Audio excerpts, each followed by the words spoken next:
This is LA Lloyd's Rock 30.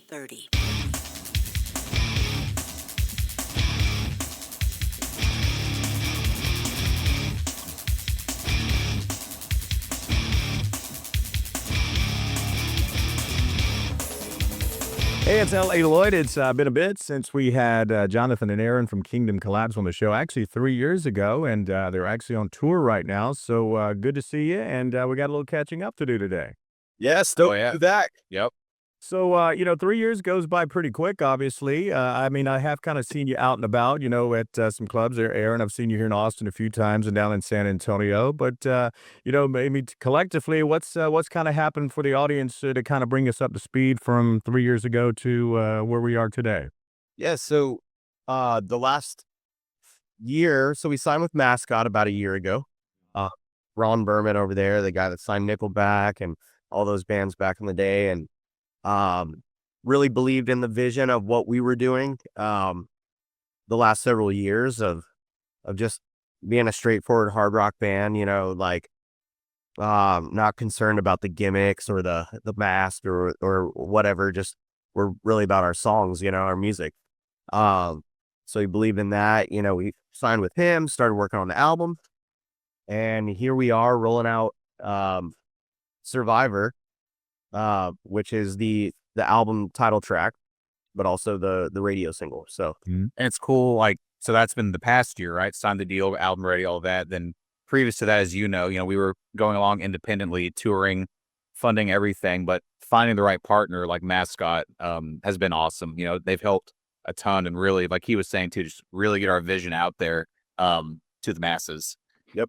Yeah, and one thing about your major or main promo person there that I've known for 33 years, Lorraine Caruso, you kind of reached out to me, and of course, Aaron, you'd kind of reached out to me that you'd had some meetings with her as well.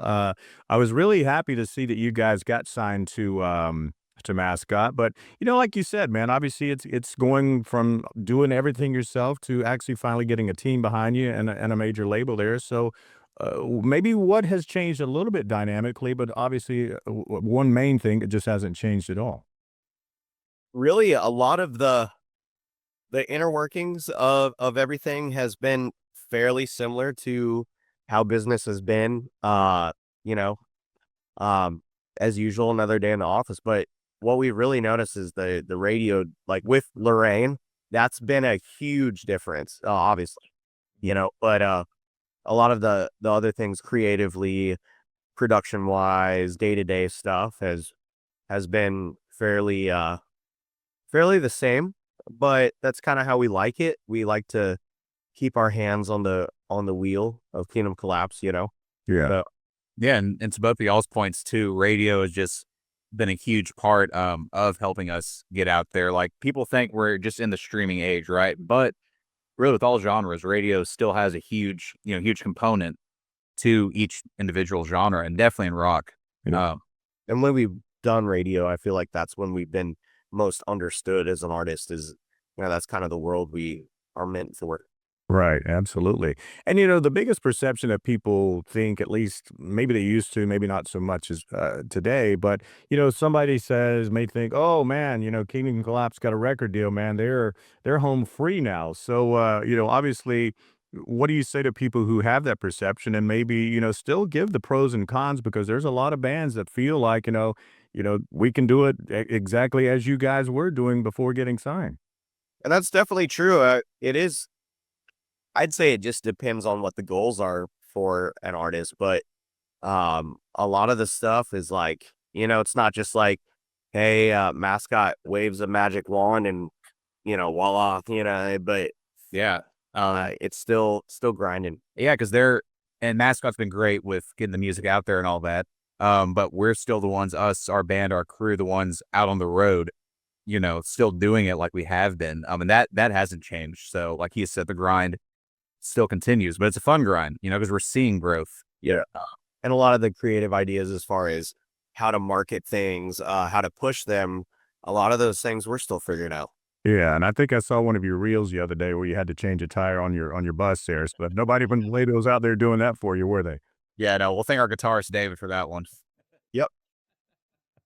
Well, I've seen you guys grow over time, man, at least because of our locality here. Me being in Austin, you guys based in San Antonio. But, through this time from when you first started, and obviously you guys have known each other for a long, long time, even before the band. But was there kind of a defining moment, and maybe it was getting signed to the label or something else where you went like, okay, this is real, this is legit, and we can make a living doing this? That I think that started to happen around uh 2020, 2021, like around, the back half of the COVID era, right? Right. Yeah.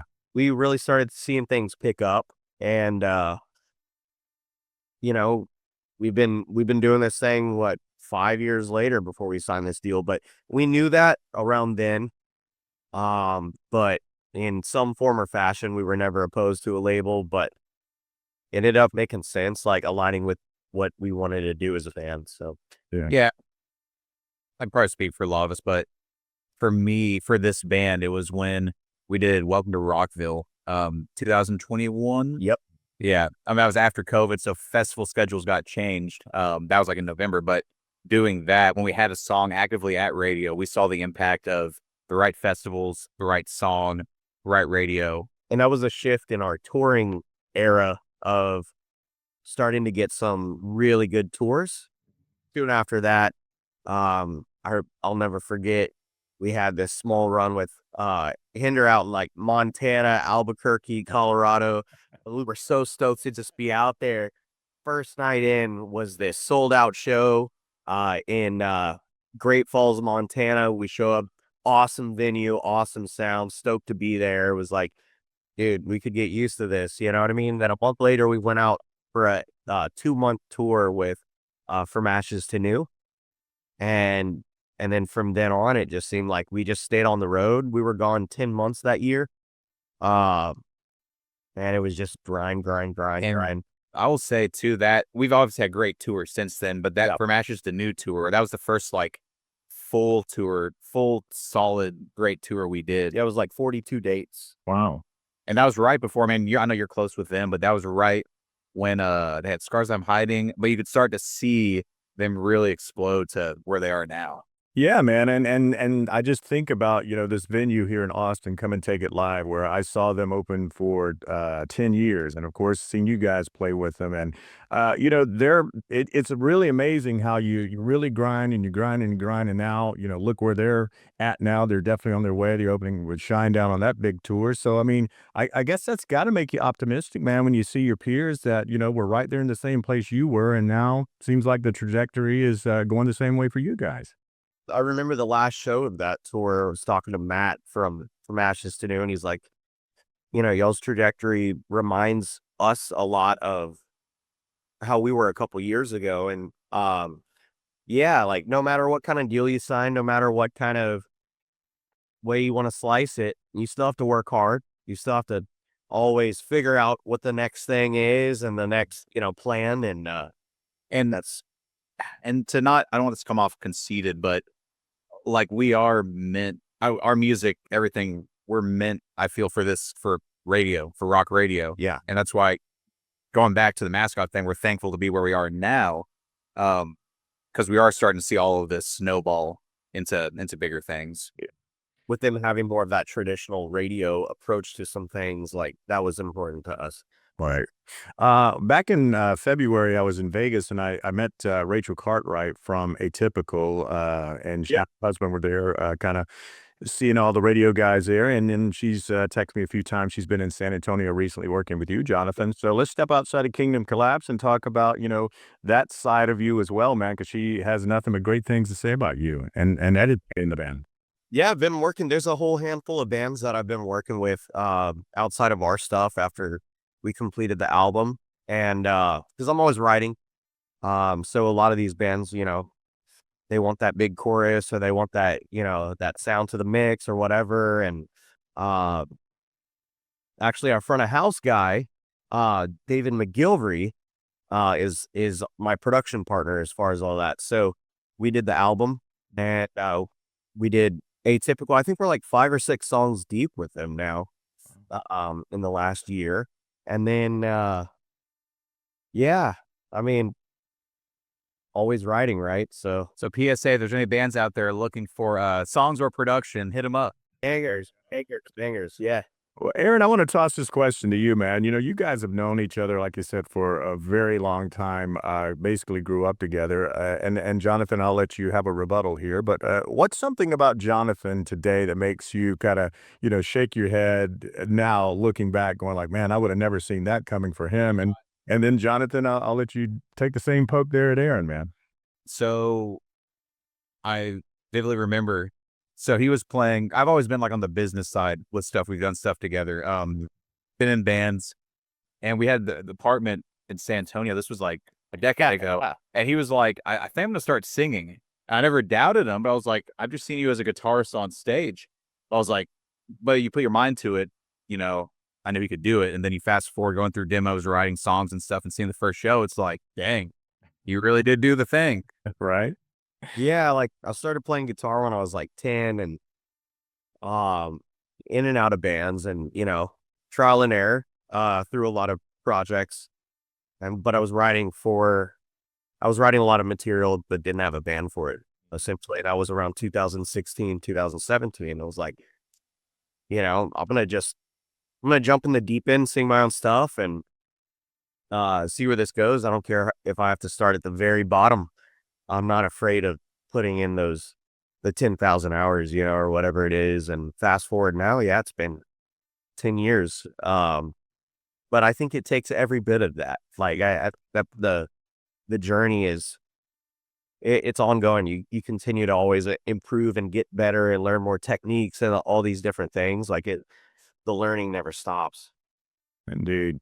It seems like every few years we'll get another band come out of San Antonio, and a lot of people listening to us all over the country might not think San Antonio is like a big music mecca. Which I've always thought that San Antonio was a great music city, at least the time that I've lived there and visited. So, is there any bands that's kind of caught your eye down there right now that maybe we should be on the lookout for down the road? Definitely. There's a band that I work with, like Atypical. Atypical's out of Kansas City, but in San Antonio, there's a band called Sanity's Last Breath Okay. that great singer. His name's Eli. Great singer, great writer. Has a cool if you mix like Breaking Benjamin and I don't know, like Deftones with some or like Up Mice and Men mixed with like a little bit of Warped Tour in there, like a little higher, Yeah. a little emo spin on like Breaking Benjamin, which is cool. But very much like heartfelt lyrics, like big choruses, stuff like that. So Sanity's Last Breath is definitely who I would say. I'd say definitely Sandy's, and then another younger band, Raven's Banquet. Yep. Another band John works with. We both worked with them. Really solid band too. Showing some signs of potential, Yeah. We're early in the process with that one, but yeah. Yeah. Singer, Chase is like 22. Yeah, they're all God. pretty honest, but yeah, the sky's the limit. My daughter just turned 22 today. Wimby, I think, is 22. What's up with all these 22-year-olds, man? Yeah, water in here. You see that NBA 2K? He landed the cover for it, Dude. Putting it back on the map. So we'll jump into the Spurs in just a little bit. I do have a question, Terrence. Sure, man. That's why we're here. Now, did you guys play at Upheaval? You were at Upheaval, right? Yes. Yeah. So, obviously, the big news story, Poppy's band came out and played the whole set instrumental. She decided not to because of the AQI there. So tell me about, outside of that one story, man, and I've had some friends that were up there. They were all obviously wearing masks. I mean, what was it, as bad as the media kind of portrayed it to be? It was. Not at the time. We didn't realize it because there's kind of like a delayed immune response. But basically, we played Upheaval on Friday Yeah. in Michigan, and we were out there all day, just breathing it in, singing up there, puffing all that in. And then the next day we're at Rockfest, doing the same thing, which is still close to all those Canadian wildfires. Yeah. And we didn't think anything of it. We were just powering through it. The next day, kind of congested a little bit, then day before last, full blown, just, oh no. And the next day we had a radio visit in Springfield. before the show, and we're like, dude, oh, perfect timing, So the air quality was definitely terrible, but we're not going to be canceling shows over that. Yeah, and it like would have been one thing if we saw a multitude of bands. All the fans are out there. They Playing. came out. No other, every other band played. And even obviously he and David do way more of the vocals. I knew when I came off stage just after performing, like my eyes were just so bloodshot. Yeah, just from the sweat, smoke, all that getting in. And a lot of that smoke, the symptoms like don't show until like 36 hours later. So it's kind of weird. Like you couldn't take as deep of a breath as you normally can. Like some of the side effects of that I was reading on were kind of scary, but we'll be fine. Yeah. We'll be fine. Public service announcement: don't smoke, kids. Stop vaping and stop picking up new cigarettes. Right. Right. You'd be right.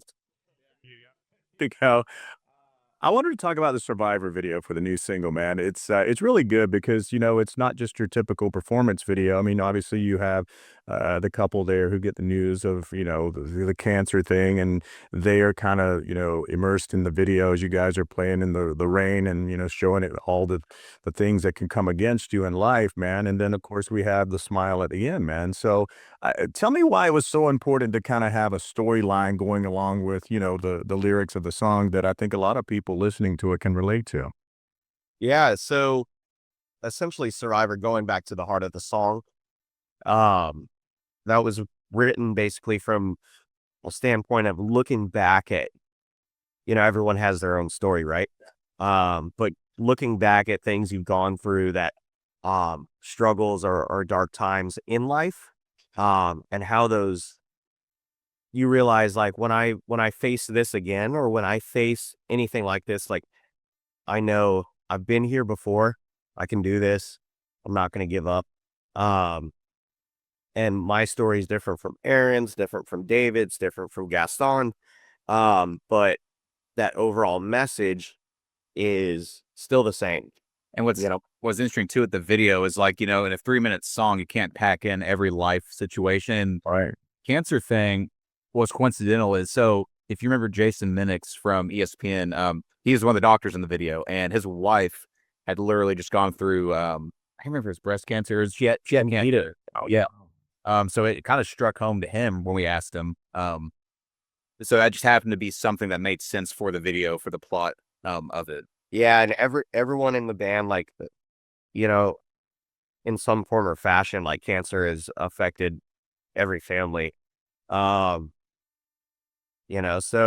there were a couple things in some of our recent family history that, were kind of heavy in the cancer department, without going into details. But yeah, whether it's death, whether it's loss, like when I was 8, I saw my dad die right in front of me, and that's my story of music helping me through things. So that's always been the underlying theme of Kingdom Collapse songs, is like carrying the torch.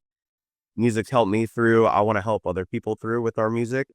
Whether it's, you just woke up on the wrong side of the bed, or it's something as scary as death and loss or cancer, or financial stuff, family stuff, whatever it is. Oh, Yeah, well said, man. It's a great video, and you can check it out on the homepage there at LALloyd.com.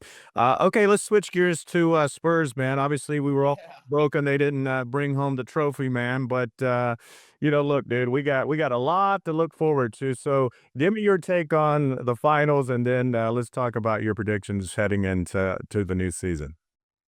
Do we have 38 minutes? Probably my brief, it's gonna be great with all the young core and all that. We'll have them for a while. the outcome was for the best. Yeah. I think in the long run. I think so. I think what I think they need, obviously Wemby, he's so damn tall, but they need another big man to complement him. Like if Wemby pops out to try to block a 3, they need someone down low to help That's right. with stuff. That was the thing I noticed they could maybe get in the offseason, but We need the 2.0 version of the Twin Towers, right? Yes. Yep. Yeah. Yeah, I think like it obviously showed that they can do this thing. You know what I mean? I don't think anyone expected it at the beginning of the season necessarily, but they showed that they could make it all the way to the end. It showed that they could win it, but you know what? They didn't. So there's things to work on, but it's early in their career. Yeah. There's a ton of potential there that I think they're going to go back and I think get a little more serious about some things that they need to. I just hope they Lloyd Harper. yes, that guy's a stud. I hope they can get this Wemby Center built in time by the time he's he's not done playing. Right. It really reminds me of when I moved to San Antonio in 2005 when they were winning championships. My daughter is going to grad school now at UTSA, and she's never even mentioned, not college basketball, NBA, or anything. During, leading up to the finals and everything, even before the playoffs, I'm talking to her and she's giving me analysis like I'm talking to an ESPN reporter. I'm like, where did you get all this knowledge? And it's so contagious when you live in San Antonio. You can't help but be a Spurs fan. I mean, it really is. It's so awesome. I love that vibe about that city. Yep. Oh yeah. There you go. Yeah, like the whole 1999 all the way through the whole 2000s like decade Yeah. in the area was exciting, right? So I think it's showing signs of having something like that again. Yeah, me too. I wanted to switch back to modern day ways people are consuming music. I mean, you spend months writing a song or an album or whatever. It's out there. You got the video out there, whatever, and you got 3 seconds to kind of prove yourself today with people just doing this, man. And it's tough. It really is. You gotta find something that really hits them emotionally or at least sonically. So with that said, and knowing the attention span of consumers today, has that completely changed the way you guys go about writing new music, or are you just sticking to the way it's always been? As far as our music itself, we've always leaned more towards the get to the point a little bit. It's not too over the top and dramatic. It's, get to the chorus, you know what I mean? That's always been our formula. But I think where it's really changed of trying to grab people's attention is social media, maybe online, like reels, definitely getting right to the point right there. It is a bit annoying because we don't want to just be clowns on the internet for the sake of hopefully as a byproduct of this, you might listen to our song once. Right. You know what I mean? Like we play music. We want to play music. We want to be a band. We don't want to be clowns. But part of it's the game you got to play, and we're playing it. Yeah. And I mean, nowadays you can't just release a song and hope millions of people hear it. Like you said, the social media, the marketing aspect, you have to get it. How do you get it out? In front of everyone's eyes and ears. That's where we were always talking daily about, all right, what department can we be better on? Is there one we're missing? But yeah, it's a constant brain game of just figuring out how to get it out there. And I'm sorry, I don't know if you saw, so we have that Unwritten cover out by Natasha Bedingfield. That thing went wild on TikTok and is now almost at 500,000 streams in less than a month because people were making TikTok. It's been 2-3 weeks. Wow, that's great. Yeah. Well, I have seen you guys be clowns when you're not off the stage, so it's okay to be. The clown, yes. But not in hopes of and not as a method of please listen to our music. That's fun. Yeah, and we're always down for social media, but we want to show our personalities, being funny, being whatever. We don't want to feel like we don't want to force ourselves to do some kind of silly skit or something, Yeah, look at me, viral kind of thing. I get that. Yeah. All the years you guys have spent together touring and, really have become pros at it now. I mean, what happens if you have a breakdown? It's not like panic moment, but is there something that you guys refuse to tour with today that maybe looking back 10 years ago, you'd probably laugh at yourself if you ever thought that this had to be a necessity? Lots of water. The beer. Water and sleep, on the road is the biggest thing. So that's a must. Something that, let's see, That's a good one. dude, So now in my old age of 34, I got to stretch. I mean, I stretch my wrists. There's so many other things I do now to warm up, Right. just to make sure, I'm feeling good on stage. Because we're doing athletic stuff. Yeah. You have to be conditioned out there, man. It's tough, you know? People don't realize, you know, when you get to have that fun for an hour a night, and then all of a sudden it's the other 23 hours you gotta deal with life, right? Yeah. Yep. For sure, man. You know, and also being in the van, you know, for entertainment, I mean, do you have someone who's kind of in charge of the playlist, or do you kinda go around, or do you sit there all wearing earbuds, man? It's a mix of all of that. Yeah, yeah. You know what I mean? Like, it's 8 or 9 of us on here, and, uh, it's always something, you know what I mean? Yeah, like, sometimes we'll have stuff going up front, but most of the time we all have our own, like, world. You know, stuff we're doing, be in our bunk or out in the front lounge. Yeah, and I will say on the way, here on this off day, I was just playing some, angry coaches on YouTube, hearing Boggy Knight and other people just yell and be angry. I was well, thank God for, some, mindless videos sometime. It really passes the time for sure. Kinda to close it out, man, October 30th, Survivor is when the full album will be coming out. I anticipate you'll probably release maybe another song or 2 before the full album comes out, but, is there a particular song outside of the single that you're really excited about and can't wait for fans to hear? And that can be Yeah. a question for both of you. Yeah, so there's 2 that are notable. There's one specifically that, we all feel really strongly about, and it's called Up in Flames. That one is kind of, you know, before this album, this is our debut album, right? So it's always been single to single to single, you know, or like EP or whatever, but it's essentially singles, right? Right. This album allowed us to go heavier in certain songs and then go lean into a little more ballad area too. And Up in Flames is kind of like that hard rock ballad, like I would say like a radio single format still, but like a little more like in the feels. Yeah. That is pretty cool. Now, did you write that one just for me? 'Cause you know how much I love them good radio songs. Yeah. Just for you, dude. Uh yeah, dude. Up in Flames, that one, like I think anyone that listens to that will instantly pick up on the message of it, and it'll get stuck in your head. We're stoked on that one, but there's also one called Victorious, which is the next one coming out in a month or so, and that's your Kingdom Collapse bread and butter in your face, like, you know, you could see like sports highlights, like Right. you know, just in your face. We're stoked on that one because that one's gonna be fun playing live and the energy and all of that. So those would be the 2. yeah, no, I echo that. There's one, um, called "Ripping Out the Heart," Mm, that's gonna be on the album, good title. that I really like, 'cause he wrote that one. That was, like, what, 2 or 3 years old now, almost? Wow. Yeah, 2 years. That was before we signed the deal. There were a couple songs we had sitting there um that are a part of this album. But yeah, that one turned out really cool.